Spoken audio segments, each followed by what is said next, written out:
Hi, and welcome to Filmmakers Compass Podcast, a show where we talk about movies and, well, more movies. I'm D-Man, joined by CP. CP, you know what? I went to the dentist today after work, and my mouth hurts, which is not great for a podcast. Well, I mean, it is. It is. That just means I get to talk more on this show. And for the 3 or 4 CP fans out there, they're probably going to love this episode. It might be their favorite one we've ever done. Yeah, it might be, except maybe your solo episode. You still hear me lingering around in the background. Well, yeah, I had to go for a deep cleaning today, and my gums are just entirely sore, but I'm up to podcast. I'm ready to go. It's only been a couple hours, and it's still pretty sore. If I were to smile broadly for the video version of this podcast, probably look like that old 90s wrestler, Isaac Yankem, just have like rotten teeth. You're like, oh, no, it's just my gums. But anyway, enough about my teeth, CP. How are you doing? You know, I did not go to the dentist, so I'm actually doing great. Fantastic. Now, I do have to warn everybody listening to the show or watching the video. If you see us floating down the street, it's because, in fact, we are probably going to be floating down the street. With the massive amount of rain that we've had in SoCal, a place that is not equipped for, well, any rain, it's been an intense couple days here. Yeah, there has been a ton of rain. I believe upwards of, more than 14 inches of rain in about, I think it was like 72 hours, maybe a little less than that, 60 hours. And guess what happened today in San Diego? What? Tornado warning. Wow, that never happens. I know. I was like, are we back in Indiana? Yeah, I feel like I'm back in the Midwest. No, it's been raining here literally in LA for like, I want to say almost completely 3 days. I'm pretty sure it's still raining a little bit right now. Yeah. And even though I live up on a hill, so I didn't get flooded or anything, I know that a lot of places here in LA, particularly Long Beach, did. So to any of our listeners or, any of my friends out there that are dealing with the flooding and everything, sorry, because I know how much that sucks. Yeah. And with water, there's just really not much you can do about it. Just fix it once it leaves. Yeah, right. You can't call anybody. I mean, you can get a pump to try to like keep it out of somewhere, but that's about it. Yep. So water's tough, and yeah, hopefully everybody's all right. But CP, we do got to talk movies today, and I want to jump in with some shout outs. Now, this is going back to something that we mentioned a few weeks ago. You have been sort of posting videos about the movies you go and see, and this is a video you posted. It wasn't about a movie. It was about a movie, but it wasn't about a trip to the theater. It was about Barbie being nominated for Best Picture, which it's one of the 10 nominees. It was the highest grossing film of the year. We talked about that a few episodes ago. And this movie did have a cultural impact. So, I mean, I don't know what qualifies a movie or disqualifies a movie from being nominated in those top 10, but I mean, Barbie probably deserves a spot just for the phenomenon that it was and the amazing writing and all of it. It's just fantastic. Thank you. Okay. Thank you, D-Man. That was very insightful. I really appreciate that. Well, you posted a video on Instagram and it got a lot of attention. And this is this is outside of the realm of just like our podcast listeners. Like this kind of garnered the eye of social media because you came for Barbie in this video and you were not happy that it made it among the top 10. So there were quite a few comments regarding that. We're going to go through those now. So first up is Giraffe65, which is Ivor. Ivor, thank you for always commenting. And he just said, preach it, period. Not exclamation point. He just told you to keep going. So I don't know if that's a tacit endorsement of what you're saying. I mean, Ivor, maybe you love Barbie. I don't know. I can't tell from that comment, but it sounds like you love to hear CP talk. So that's what I took away from that. Yeah. So next up, there was somebody named Teddy Loveheart. Now, CP, do you know who this is? No, this was just an angry Barbie fan. Yeah, there's actually like quite a few comments here. And the responses that you go through with each of these was great. But I mean, Teddy Loveheart has like literally written a novel. Yeah. So I can't necessarily read all of it, but I'm going to pick a little bit here and sort of dive in. So they go on to say, you have to look at the deeper meaning. You just seen the outside of it. Pink, Barbie dolls were a wild time for little girls back then. And it also showed at the time how neglected some little girls felt and objectified things became for women. If you pay attention to the words she says and her actions, you will understand that this movie showed a deeper meaning to the generation that grew up with Barbie.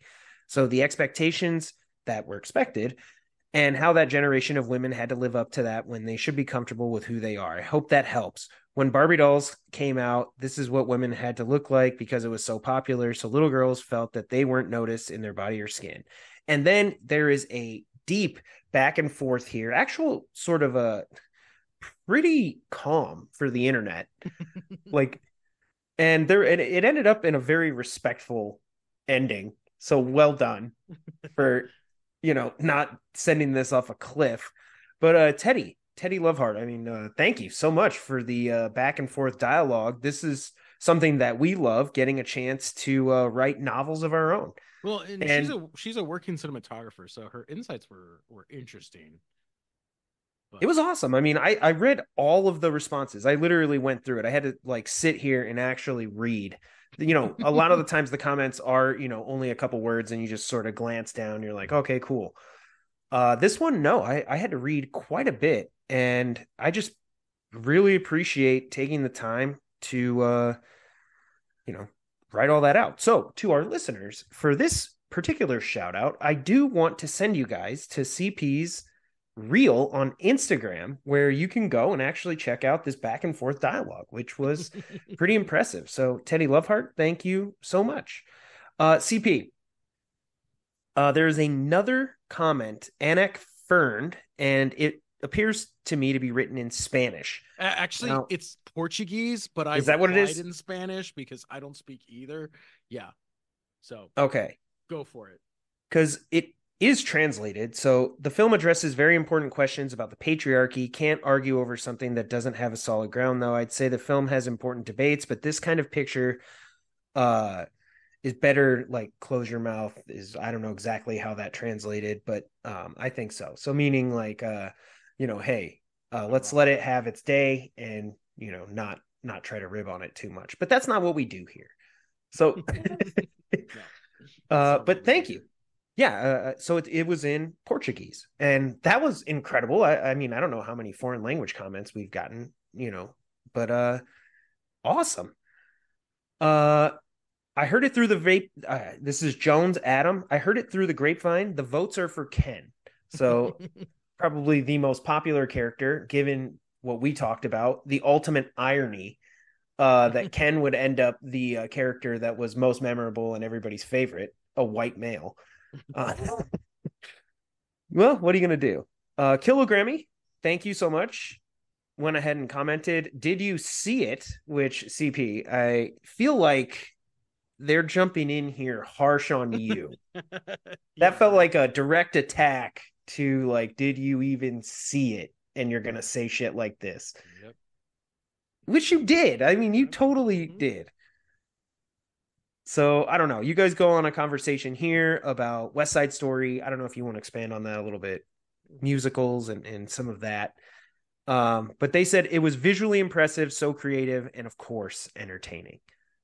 So thank you again for the comment, CP. If you don't want to continue on that, that's fine. I just don't want to get yelled at by Kilogrammy in real life. There's another person. I am Simone, and how do you say this? Ineviani.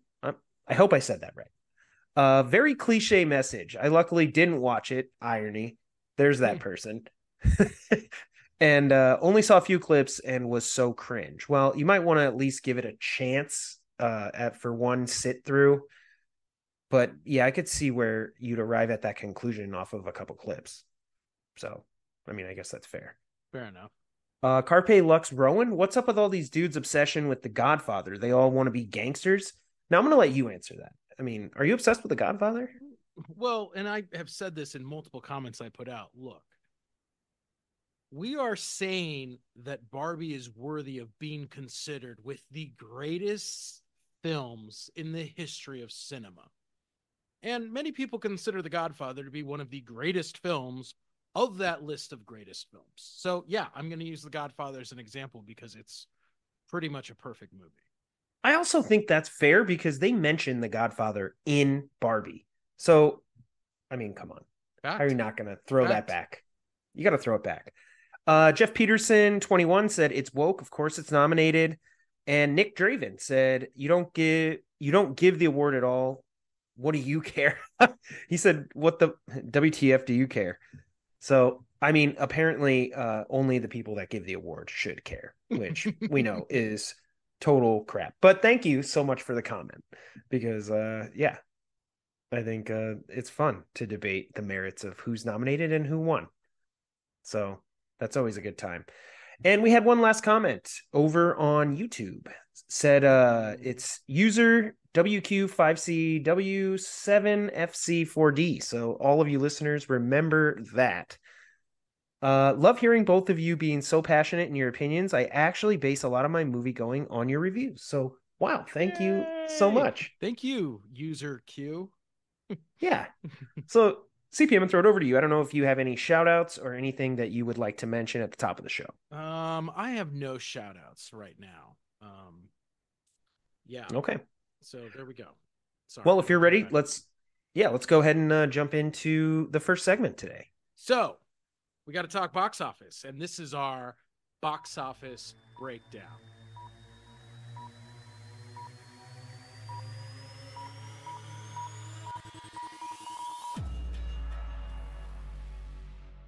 If this past weekend, by any chance you went to the movies, there's probably a good chance you went to see Argyle. It was the number one movie in America over this past weekend.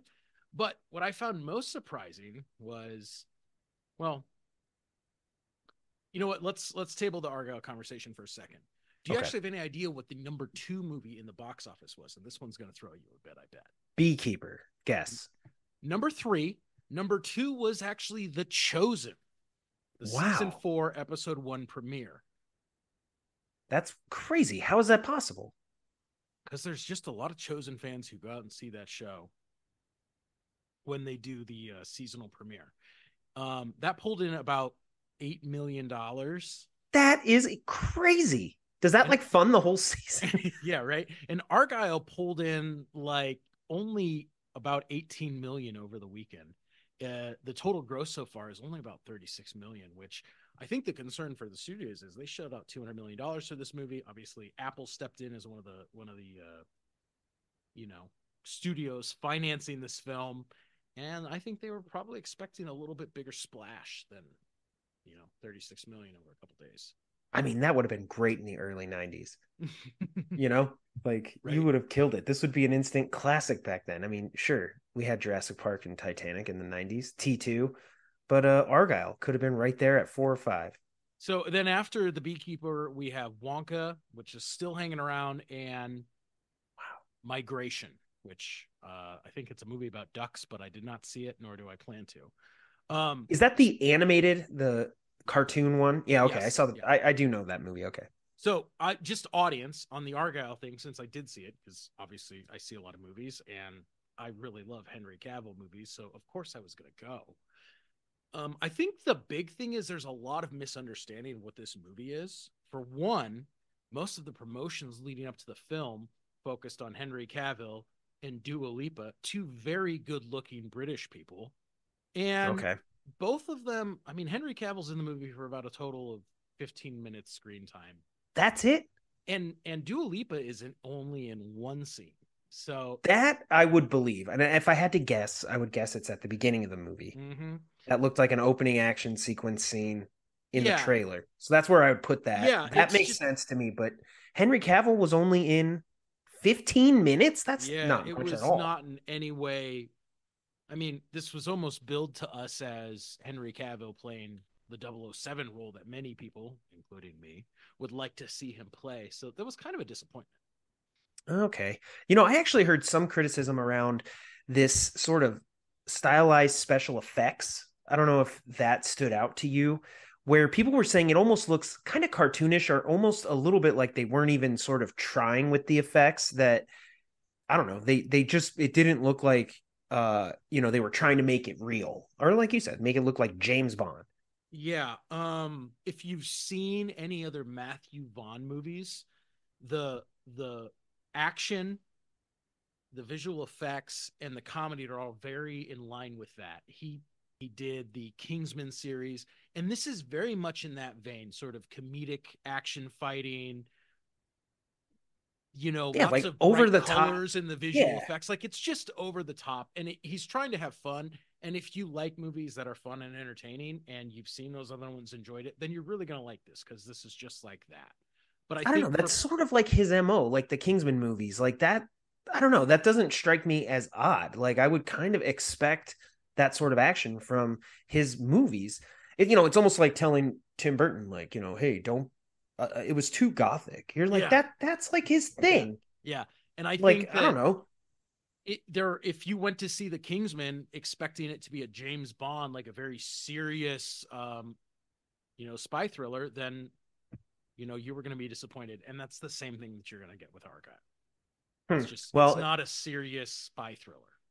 sure, it's not a great way to sort of kick off February because I don't know that the box office has been on fire in 2024. I mean, Wonka's doing pretty good, but that came out on what, Christmas Day? Yeah. Something like that, or back in Wonka came out, December? yeah, on Christmas Day, and then The Beekeeper's still hanging around. But Yeah, I mean, they're probably making money. I highly doubt those movies cost an arm and a leg, compared to like some of the Marvel flicks and what have you. But at the same time, like, they're not necessarily lighting up the box office. But, give us a month and we got Dune Part 2 coming to the I theaters. know. So I'm pretty stoked for that. I'll be there. Me too. So that's our box office discussion. Let us know your thoughts. Let us know what you saw, and let us know what you're planning to see. Dune. In our pop culture minute,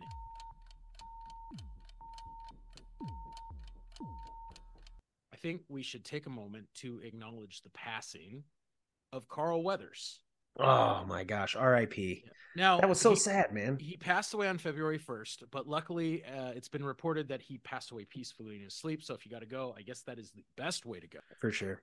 I think what's really kind of amazing about Carl Weathers is he's an athlete first and foremost, right? He was a football player, I think for Yep. the Raiders, if I'm correct.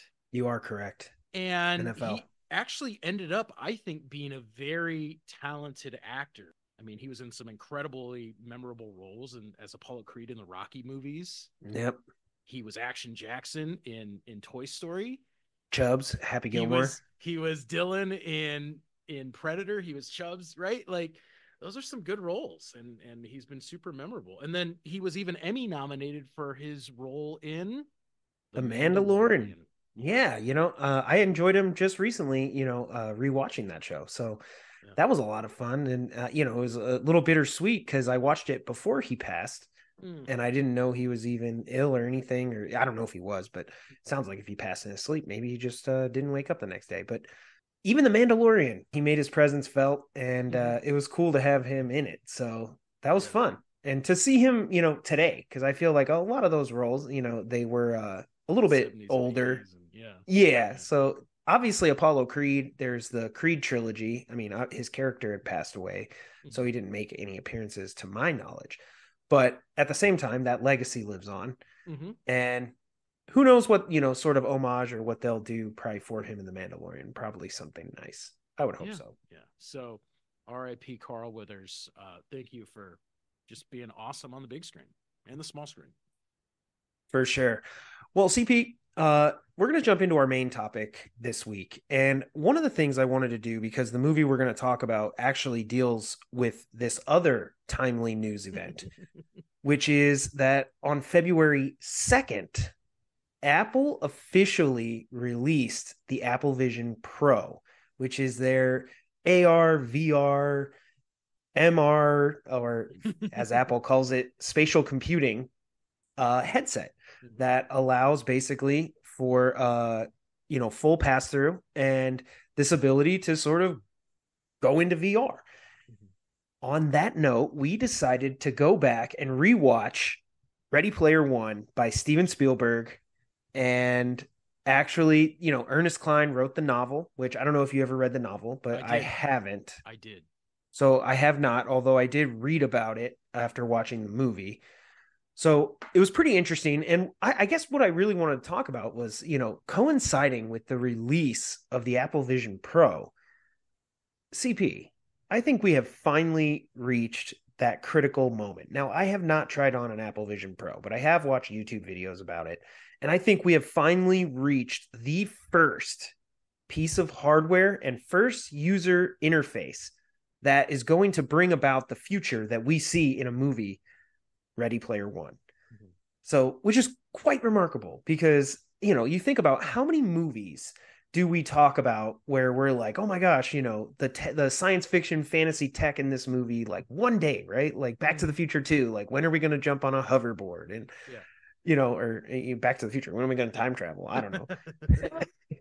Whatever. But like you have all these science fiction movies. We saw, I think a good one is Minority Report, in terms of comparisons to the Apple Vision Pro, where, right, you have Tom Cruise sort of like moving images across the screen as he's, watching the precognitions. Mhm. I mean, if you watch people interact with the Apple Vision Pro, we're talking about like science fiction coming to reality. Yeah. No, for That's sure. that is quite impressive. But on that note, yeah, we wanted to take a look back at the film Ready Player One and actually look at what that future looks like from a science fiction standpoint. What happened in this movie? Does the movie even hold up? And is it one that we, think accurately predicted the future? So first up, I mean, one of the things that just when the movie starts off, they sort of do like this VO monologue kind of explaining the world we're in, right? It's a Mhm. pretty bleak place. I mean, it's Columbus, Ohio, which is actually a really cool city. I've been there a Okay. few Said no times. one ever. Now, I've been there. It was pretty cool. They actually have a statue of Arnold Schwarzenegger, which is incredible. And yeah, I got a photo with it, I think. But anyway, that's besides the point. But they paint, kind of a pretty bleak future here where people are essentially living in poverty. Everybody's living in this, fictional VR world called the Well, I mean, Oasis. and that doesn't seem that unrealistic. When AI takes all our jobs, we're going to be living in poverty, spending all our time in VR. I mean, Like, is it poverty though if you're living in VR? That's pretty dope. You could be living on a beach. I mean, when you live in a box the size of a box, yeah, that's poverty. I mean, that's all relative. I feel like if all of your time is spent, then it's like, I mean, I don't know how to describe it, but I feel like VR will set us free. Okay, all right, all right. I mean, I know you love VR. Um, I that's the audience knows you love VR too. The big takeaway that I thought, which blows my mind, was in the film, and I don't remember if this is the date used in the book, but essentially December of 2024 is Is when they did the prototype. is when the prototype, quote unquote, for the Oasis was unveiled to the world. And here Apple beat it by a couple months. Yeah, and I think they actually do mention, I think that was when like you said, the prototype or the beta came out, and that was when they were like, this is coming. And then it dropped in like maybe 2027. And so here you have the Apple Vision Pro coming to life in 2024. And we're like creeping on this actual timeline set up in this movie, which takes place in 2045. Mm-hmm. So, right, we got tons of time. We got 20 years to figure out the Oasis. True.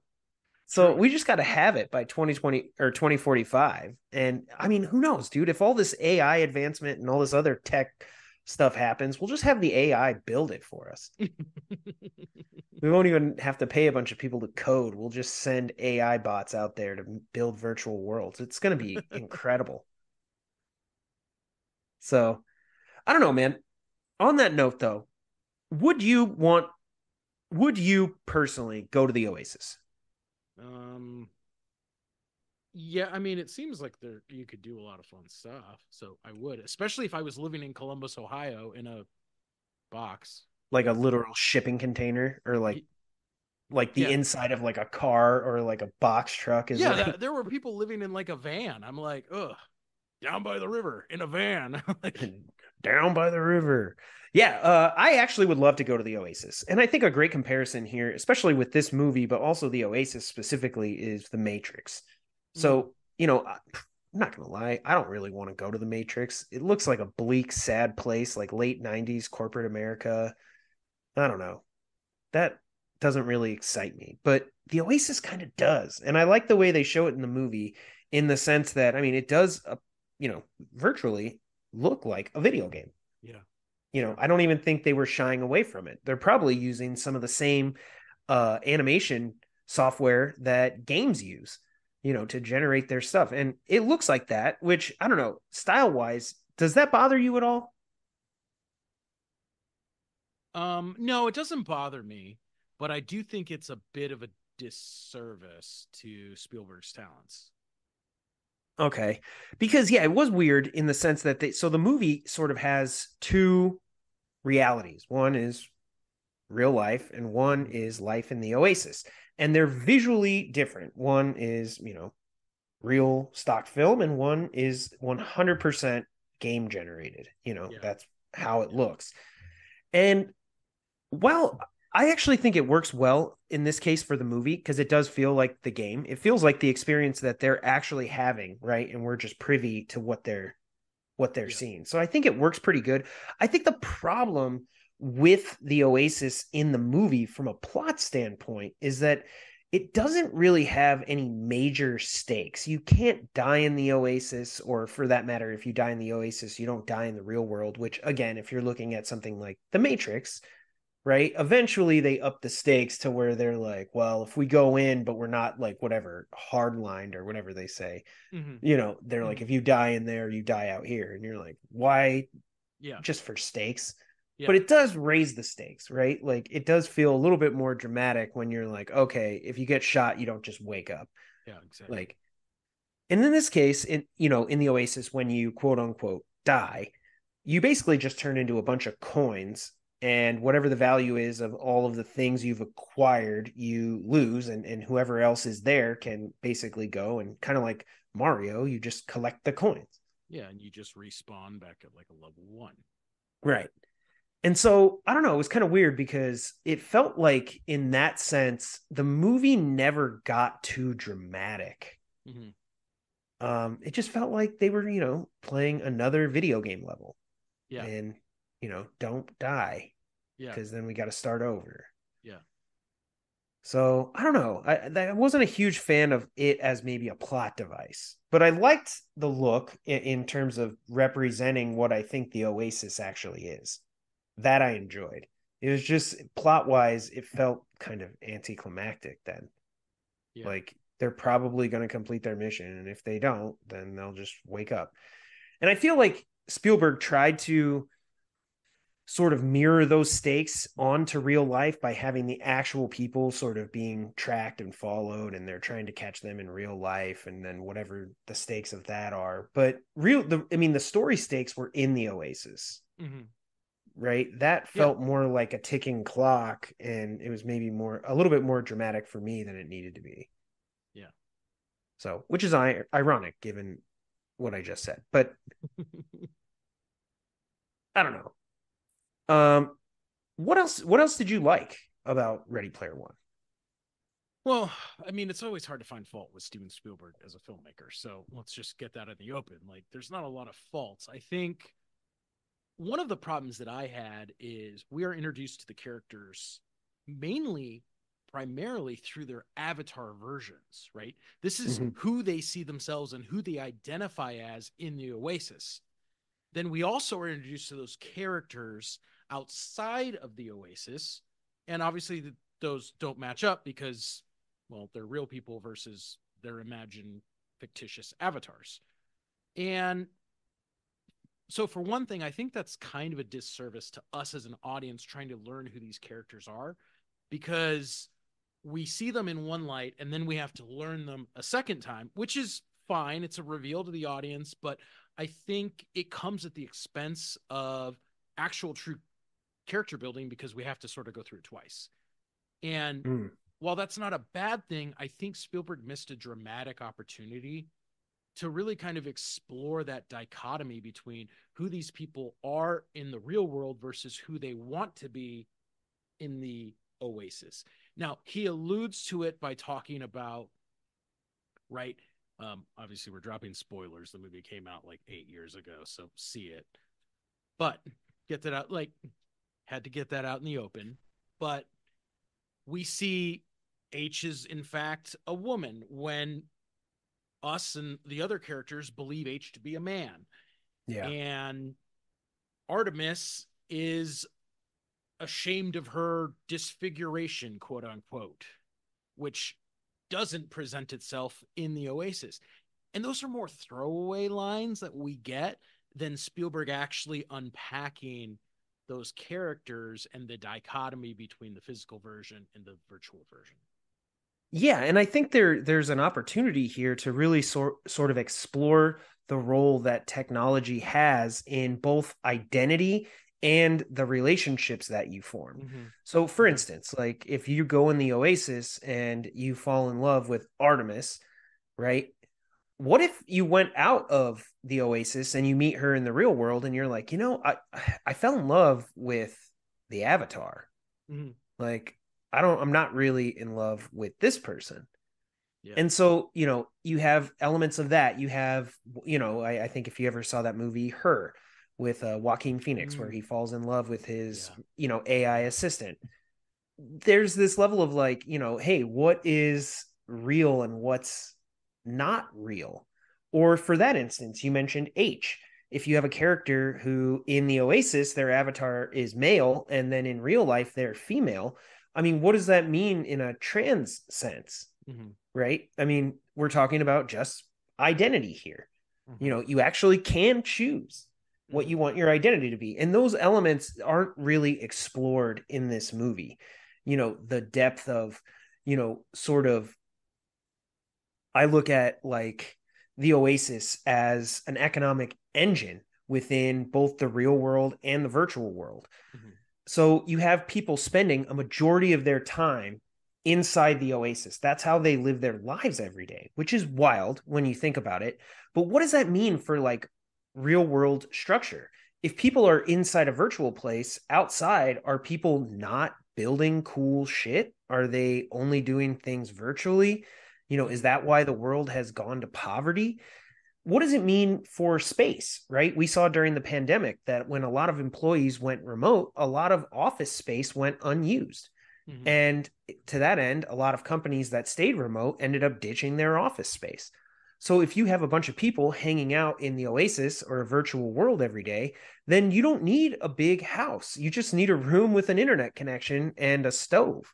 Mm-hmm. You know, and then I think we talked a little bit, pre-production meeting about there was a quote where he says something along the lines of you can only get a hot meal in the real world or something. Do you remember what the quote was? Yeah, he says reality's real, and it's the only place you can get a hot meal. Yeah, right. But when you look at that relationship between us and a virtual world or the Oasis in this film, you know, there are still things that it can't do. We have to eat. We have to, go number two. We have to sleep. There's innate things about being human that just cannot be done Mm-hmm. in the Oasis. Like it can't. You got to take that headset off. And again, they don't really sort of explore these dynamics within the film. To me, it runs a little bit more like maybe the Goonies, where they're sort of on their mission to collect the keys and find the Easter egg. And the movie's really focused on the fun, but there are a lot of elements in there. Even at the end, spoiler alert, they get the final key, and once they're granted ownership of the Oasis, they say, oh, we shut it down twice a week so that people will interact with other people. But the movie doesn't try really hard to like hit that point home. In fact, when I heard that at the end, I was kind of like, it felt very throwaway, like, you know that's just a good lesson. I feel like that is probably my biggest criticism of Spielberg. And when we compare this to something like Jurassic Park, right? Mm-hmm. Spielberg is writing a thesis about the future of bioethics, right? And we walk away with all these incredible lines that hold so much weight about, life will find a way. And they were worried, so worried about asking, seeing if something could be done. They weren't asking if it should be done, right? Yeah. Spielberg examines this issue well before, as a society, we get to it. And he makes a stance, which is, hey, when people start playing God, we run into major problems. And sometimes those are dinosaurs and they eat people, which makes it even cooler. What a great cautionary tale. But I wish that he had done something like this. Obviously, it's in the dialogue, it's a theme in the story, but I think my problem is Spielberg doesn't truly jump into the elements that we would need to explore and push those characters to a point where we see, hey, as amazing as the Oasis is, there are limitations and you can't live there forever. And you have to come out of it and you have to take a shower and you have to talk to your dog and, your mom. And you don't get to do those things in the Oasis.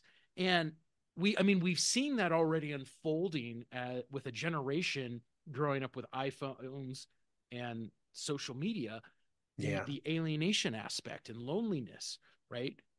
What an opportunity for Spielberg to say, hey, living in a virtual world is great and you can do things, but it comes at the cost of all these other things. And we don't ever see that explored in the film, which I think is a missed opportunity.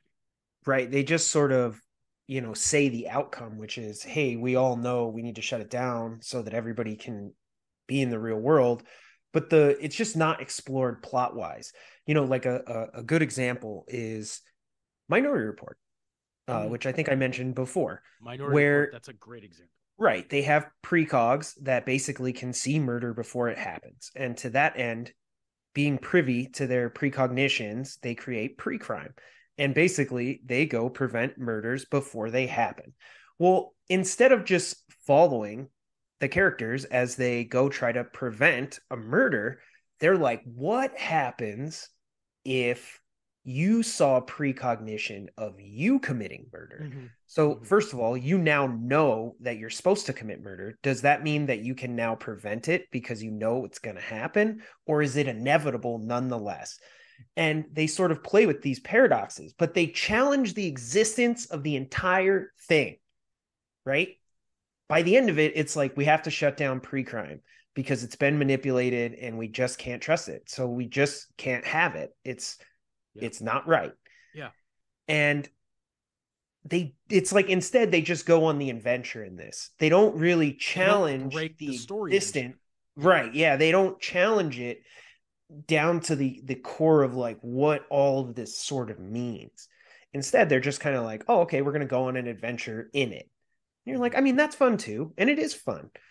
Like I enjoyed it, but I think if you do it right, like I don't know if you've ever seen this show called Severance, Yeah. and I won't dive too deep into it, but essentially in this it's again a sci-fi future where essentially you separate your consciousness at work from at home. And basically what that means is like if you've ever gone to work and you're like, God, I wish I could just forget all this and just live the best parts of my life, right? So it's almost like two different people. Mm-hmm. And then they sort of play this mystery out across these different elements. I would have liked to have seen something maybe a little bit more along those lines with virtual and real world, where if you're not going to challenge everything at the core, it would have been cool to see them sort of playing with what it means to go in and out of virtual reality in a much more sort of unique way. Because I think it offers something that's totally different than if you're just going on an adventure in, a digital world. Mm-hmm. I don't know. Instead, I feel like they really sort of honed in and focused on, nostalgic IP, which the novel does. Oh And yeah. I sort of understand what that is about. You might be able to shed a little bit more light since you actually read the novel. Like, Well, why is IP so important to this story? I obviously the writer is fascinated with it. There's a point about, and Spielberg has a similar line in the film about how kind of the height of pop culture is the 1980s, which is kind of ironic coming from one of the, Yeah. masters of pop culture from the 1980s. Um, and the there's so much amazing IP, and I think one of the fun things about rewatching the movie is catching glimpses of different things.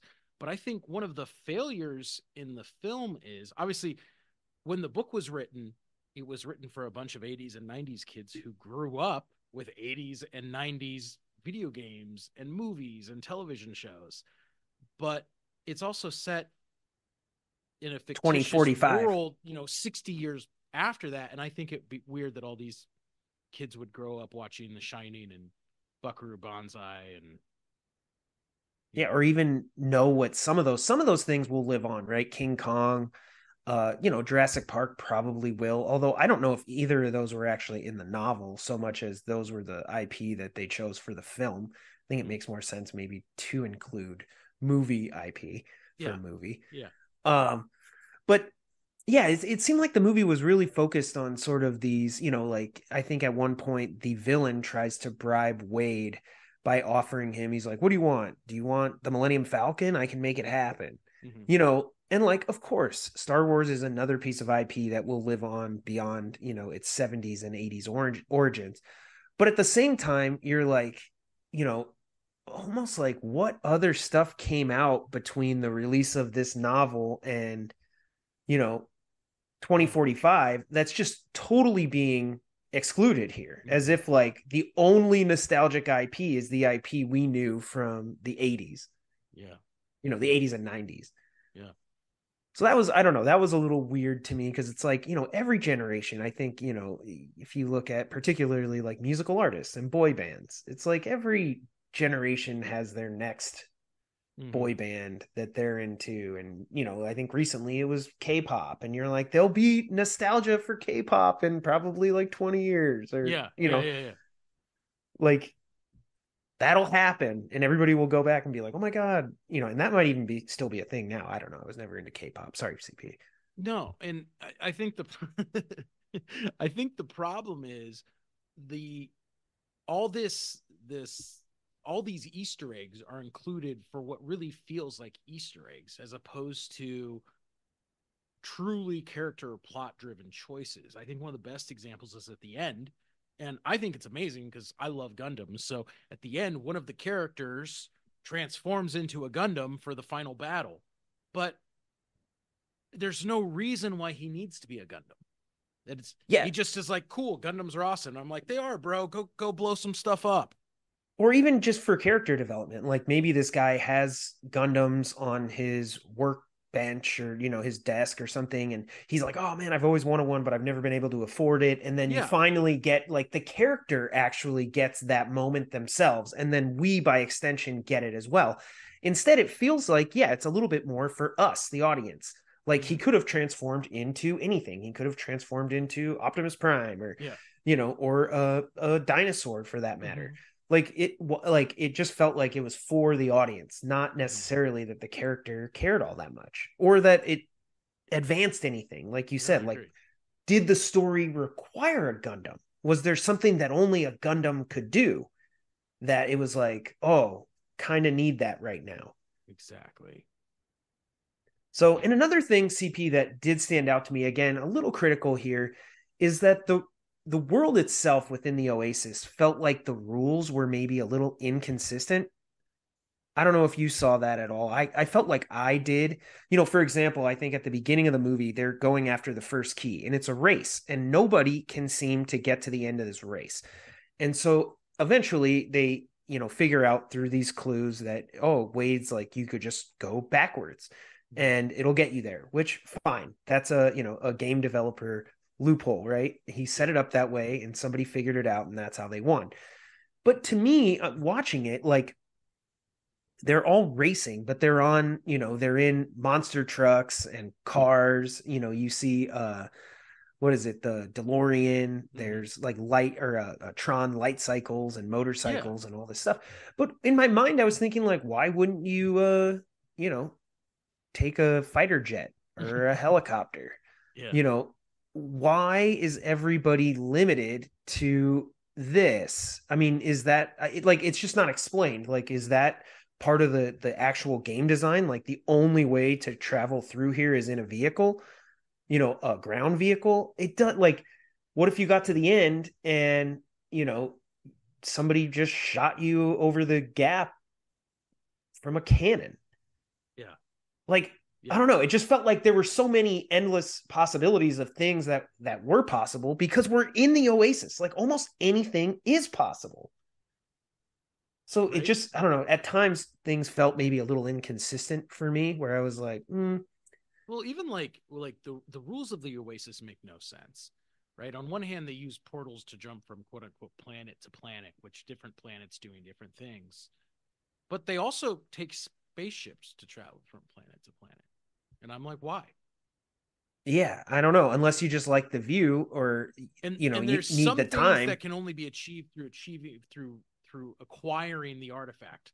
Other things can be bought with enough coin, but then there's other things which are can be apparently crafted within the world, and I don't understand the difference of when and why. Why don't Yeah, you or just like, buy everything? for instance, they have H. He has his shop, and basically he builds things. But we're in a virtual world. I mean, you should be able to snap your fingers and whatever you want is there. Mm-hmm. And you think about even just actual game design, right? Like, let's say you have a car and you're creating a racing game. Well, you don't build every individual nut and bolt and every piece of that car. You shape a 3D model like the Mm-hmm. shape of a car. You create some moving pieces, maybe wheels, whatever, for realism. But generally speaking, like you can't virtually like take that car apart piece by piece, Mm-hmm. and you don't need to because it doesn't matter. Mm-hmm. So like the idea that they're like, oh, we're in this shop and he's like, I'm building an iron giant. Well, you should just be able to get an iron giant. Yeah. You don't need to build one. I mean, I get like as a hobby, you're just like, I just like to build things, and that's cool. I'm not hating on that. It's just that the movie itself isn't acknowledging this element of it. Yeah. They're just sort of like, oh, some things need to be built. Other things you can just go buy and they're just magically there, right there, that instant. Well, why not the things that you're building? Yeah. It doesn't make sense. Um.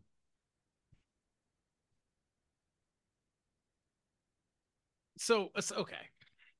The rules of the Oasis are weird. But I also had some issues with the rules of the real world, in the sense that and you kind of brought this up before, but this is a world where everybody, essentially the largest economic engine in the history of the human race, is this virtual realm known as the Oasis.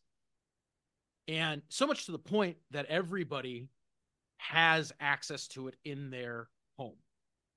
That's fine. Yeah. But then why are there people walking around the street wearing their headsets? Why are there people Yeah. at their office wearing headsets? I'd be like, well, if this is the case, I mean, we're seeing people getting tickets for wearing their Apple Vision Pro while they're driving their Tesla, right? Like, I'm like, I just don't see this world where everybody's walking around the sidewalks in VR. Yeah, I don't either. And then to that end as well, they have a shot where I think like the Sixers are getting into their cars. And then it swaps over to the Oasis and you see their digital versions getting in the cars almost in the same physical movement that they're getting into their stations. But realistically, it feels like you would just get in your station, put your headset on, and then everything would happen virtually. Yeah. Like, you wouldn't need to like show them like physically walking anywhere. Mm-hmm. And like you said, the thing is, like, even when you look at something like the Apple Vision Pro that uses this pass through technology where you see people driving and walking around with it, well, they're looking at screens of, essentially a recreation of the real world. In the movie, those characters are in the Oasis. They Mm-hmm. cannot see the real world, they are in a Yeah. virtual world. Yeah. And so it doesn't make sense that they'd be walking around or that they would, right? And so there's this sort Yeah. of inconsistency, almost like a whimsicalness to like this ideal version of how people will use these headsets, where I feel like in this case it's so whimsical, where you look at something like Minority Report, where it feels like Spielberg and whoever was behind working on building that world really took their time to figure out how would this actually work, and would it work, Yeah. and does it make sense Yep. within the context of this world. And I don't know, some of that just feels like it was an afterthought here, and they're like, people will buy it. Yeah. No, I absolutely agree. I think Minority Report is probably the best comparison for what this could have felt like versus what it does. It just feels incomplete on Yeah, both and ends. part of that might stem from the novel. Again, I haven't read it, but there may be this sense that I get this sense that the novel itself is focused on the adventure, that there's Mm-hmm. probably more world building than there is in the movie, but that it also doesn't stress too hard on how all of this The works. rules of the Oasis and stuff. Yeah. Yeah, it's much more a fun novel. It's Yeah. interesting. There's a lot of nostalgic IP and all that, and that's really what makes the novel come to life. It's not necessarily that every aspect of this world is thought through to the degree that this person predicted the future. No, and now the last thing I want to talk about is the villain in the film, Nolan Mhm. Sorrento. He kind of sucks. I don't know what your thoughts are, but he's so one dimensional, and I think that that's a real failure on Spielberg's behalf. Yeah, I think as a villain, there's no dynamic backstory or interesting motivation to accompany essentially it's greed. The villain is the leader of a corporation that if he's able to solve all of these clues and gain control of the oasis, he can monetize it and basically just make a shitload of money. And to that end, he's willing to do terrible things, right? He's not Mm-hmm. just using his resources and power as leverage over the regular old gunters, right? Which are the people that are hunting Mm-hmm. the clues and trying to solve all this. Instead, he is willing to kill people and imprison people and, do terrible things. But the motivation is just never explored here. I mean, the extent of it being in a memory, you find out that he used to work for whatever the company is that made the Oasis. Gregarious games. Yeah, Gregarious Games. And essentially, he had just kind of put it out there that they could monetize this stuff. And, the developers or, creators were essentially kind of purists and they were like, nah, we don't want to monetize it that way. And I don't know if they were implying that his motivation was like because they shut him down, like I have to get control of the Oasis and monetize it. But I'm like, why? Why even the Oasis? He already runs one of the most successful corporations. Like to that point, if you're already at the top, like why is he so motivated to want the Oasis? And Mm-hmm. it's just never explored. And then again, if you're willing to like kill people and imprison people and bribe people or blackmail them, I mean, you better have a good reason. I don't Well, know. Greed just seems too basic to, especially, I don't know. there's a throwaway line where when Sorrentos is talking with Parzival at the time, he says, "Hey, I'm the only person who has the balls to run this place," and that's kind of an interesting, line of dialogue that if we really ran it out, I think there could have been something interesting at the end, right? Yeah. Halliday, the Steve Jobs guy who envisioned this all, is gone. He was the visionary. He was the creator. There's even scenes and flashbacks where he's arguing with his former partner Marlowe over. He's like, "I'm a dreamer. I don't care about the operational standpoint, right?" Yeah. So what if Sorrento is kind of presenting himself as like, "Look, the Oasis is great, but because it was built by a dreamer and it wasn't backed with someone who understands business and technology from the practical standpoint, it's going to fail." And if Mm. he could have been positioned as the Thanos type character, like, "Hey, I got to, someone's going to have to make hard cuts in the Oasis to keep it alive and thriving, and I'm the person who's going to be able to do it." Well, see, and that's another thing is like maybe if they threatened the existence of the Oasis at all, like Mm-hmm. that would have been, what if he knew on the back end that if they're not able to solve these clues by this time, the Oasis is going to shut down, and he's actually positions himself as like a savior, Mm-hmm. right? I'm actually here. Because I used to work for Gregarious Games, I know that this thing can't run forever. It just can't. And so, if we're going to return everybody to a life of poverty, and then you sort of bring in this world, I mean, that could have been much more dynamic Mm, and much more interesting when it comes to the world building. And they just it's didn't just a explore flat, anything. flat villain. Yeah. So yeah, that was not my favorite. Um, I wasn't a huge fan of the climax of the film. It to me, it honestly felt a little anticlimactic. Although I did really like the scene where at the end where Wade actually sort of takes control of the Oasis when he gets the Easter egg. Mm, yeah. That was somewhat interesting. Felt very Spielbergy. It's felt incredibly Spielbergy when they're up in the Yeah, attic and everything. Yeah. I thought that and was the cool. yeah, I actually like that scene. It had a touch of sentimentality that I think is glossed over due to the nostalgic IP and different elements for most of the movie. And this it felt like a very genuine scene. I Mhm. also like the way that what's the name of the creator? Uh Holiday. Halliday. I like the way that actor plays the character too. Isn't it Is so weird this that that's Mark Ryland? I know. It sounds like him, but like the manner, nothing seems like him, right? In terms of the mannerisms, the visual, like the way he looks like this, you know, tech bum. Yeah, I kind of like the way he played him though. That's I Yeah. mean, not that I think it was stereotypical. He just felt like that he had like a real motivation, that he was like actually doing something. Mm-hmm. So I enjoyed that. But I mean, I also, like I said, I mean, as far as the Oasis is concerned, like I would love to go there. And nostalgic IP, I feel like if we ever get to a real sort of Oasis or, in Meta's World Horizon or whatever, Mm-hmm. I think IP will be a big part of that. And so I don't think the idea of it is wrong, but it's almost like, overboard. Maybe the movie could have explored how instead of nostalgic IP always getting that dopamine hit that we're used to, what if it is, overkill? What if Mm-hmm. you're like, oh, turn it off? Like it's too much all the time. Yeah. No, that's for sure. So, but CP, we're heading there.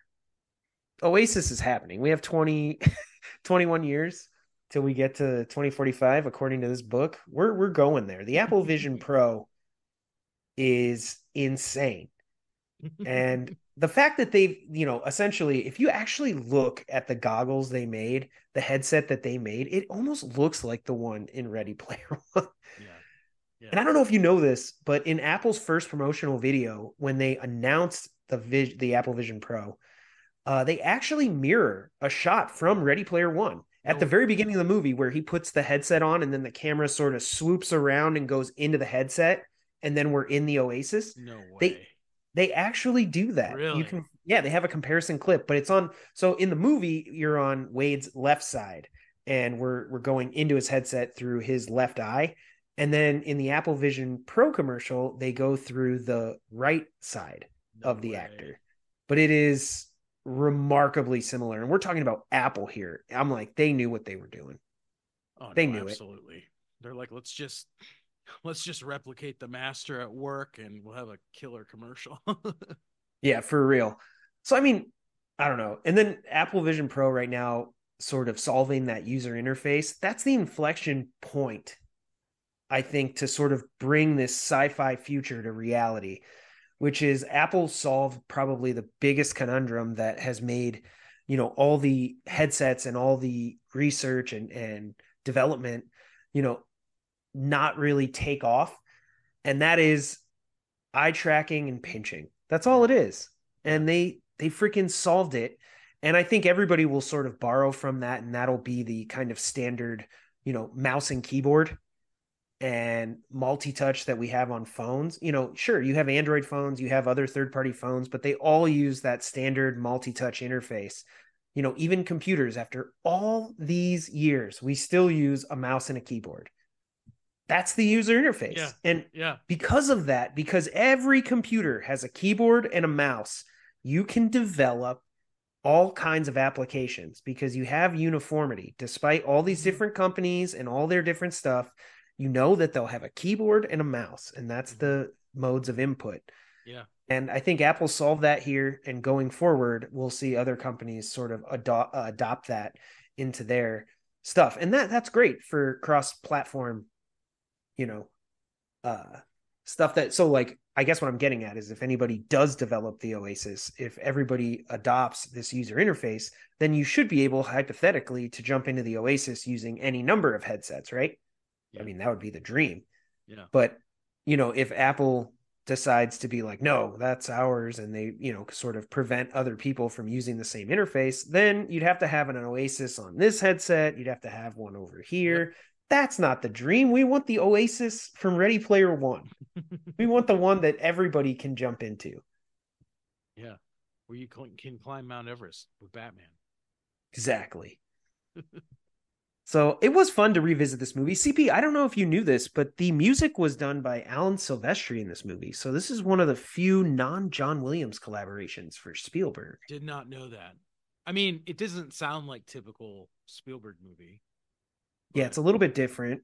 I mean, it It didn't also have any focuses on a sweeping very, music, though. it has a, well, it seems like it really relies on the 80s, rock soundtrack. Yeah. Again, kind of tapping into the 80s pop culture thing. Is John Williams, he's in his 90s. Is he still making music? I thought he was doing one more. I don't Okay. remember. Didn't I we mean, he's see got to that he was be doing maybe it was his last one was Fablemans? no, Indiana Jones and the Dial of Destiny. Oh, yeah, maybe In fact, that. didn't he just get nominated for an Academy Award for Dial of Destiny? I don't know how this guy Like is still going. 90, like what is this, like 107th Academy Award nominee? Dude, I realize like I envy that guy because if I make it to 90, I haven't even lived half my life. I'm good. Like, I got a lot of time. um, so my question's this. Yes, Obviously, this is not Spielberg's best movie. it isn't. Where would you kind of rank it, and what are some of your thoughts on it? Oh, I mean, middle of the pack for sure. Because we can name movies right off the top of our head. Jurassic Park, Saving Private Ryan, Schindler's List, Indiana Jones, Jaws, E.T. I mean, that are better than this movie. And there's, other ones in there that, we probably love even more. Just, Minority Report is a personal favorite of mine. So I would say this is probably middle of the pack, a little bit on the backside for Spielberg. Okay. We're not going, BFG or what's that one that sort of he made, it was like his third movie. It was like a comedy about like a Zeppelin. 1941, 1942, Yeah, that one. something like that. There's some that I'm like, yeah, those are towards the bottom. But usually he's at the top of my list. This one, I was really excited. I remember when it came out to see it because, like you said, I'm a virtual reality guy and we're pairing it with That's your Spielberg. thing. So I had high hopes and I was maybe hoping, I think, for a little bit something more along the lines of a Minority Report in terms of world building. But I think he definitely captured the fun. The movie is fun. Yeah. Yeah. It's just sort of harmless fun. It doesn't really get you thinking too much. I mean, me, just because I'm curious about the future. But like you can totally like just make some popcorn, put this on and have a good time and no problem. But yeah, I don't know, another thing I wanted to bring up just because I was curious if you saw it. Did you see at Walt Disney Studios they actually invented that omni traveling trackpad? Oh, I think I heard something about that. Yeah. Yeah, I mean, all of this stuff is coming, CP. So get ready because we're going to start podcasting from virtual reality. All right. You buy me an Apple Vision Pro, I'll be there with you. Yeah, dude, I got a Quest 2. I got to bust that thing out again now. See what's going on. See if I can meet some of my friends in the Oasis. Well, So, you might all not right. recognize them. They might look like different people. So Yeah, I know. I'll make new friends and not know who they are. But all right, man. Well, that does it for this episode. So hopefully you guys enjoyed the show. And for real, I would love to hear what our listeners' thoughts are on the Apple Vision Pro. If you've actually tried one, I don't know anybody personally that has, but watched a ton of YouTube videos, as I mentioned before. And Ready Player One. Do you think this is a sort of a premonition about what our future looks like and we're all going to be living virtual lives one day, at 2045? What did you think? Where does this rank in Spielberg's filmography? And just did you enjoy the movie? Because it's one that like I said, it's very fun. It's hard not to like this movie or hate it, which I definitely don't. I enjoyed it. It didn't go to that next tier where I was like, oh, this movie was awesome. No, I agree. So be sure to continue the conversations. You can go to filmmakerscompass.com, where we have a full feed of all of our previous episodes, as well as all of our social media channels at Film Comp Podcast or Film Comp Pod. You can follow me at Big Kid D-Man and CP. You can follow me at NDCal5. Thanks for hanging out and talking a little bit of VR, a little bit of Spielberg. Thanks for listening to this week's episode. You can find us back here next week. In the meantime, keep watching movies.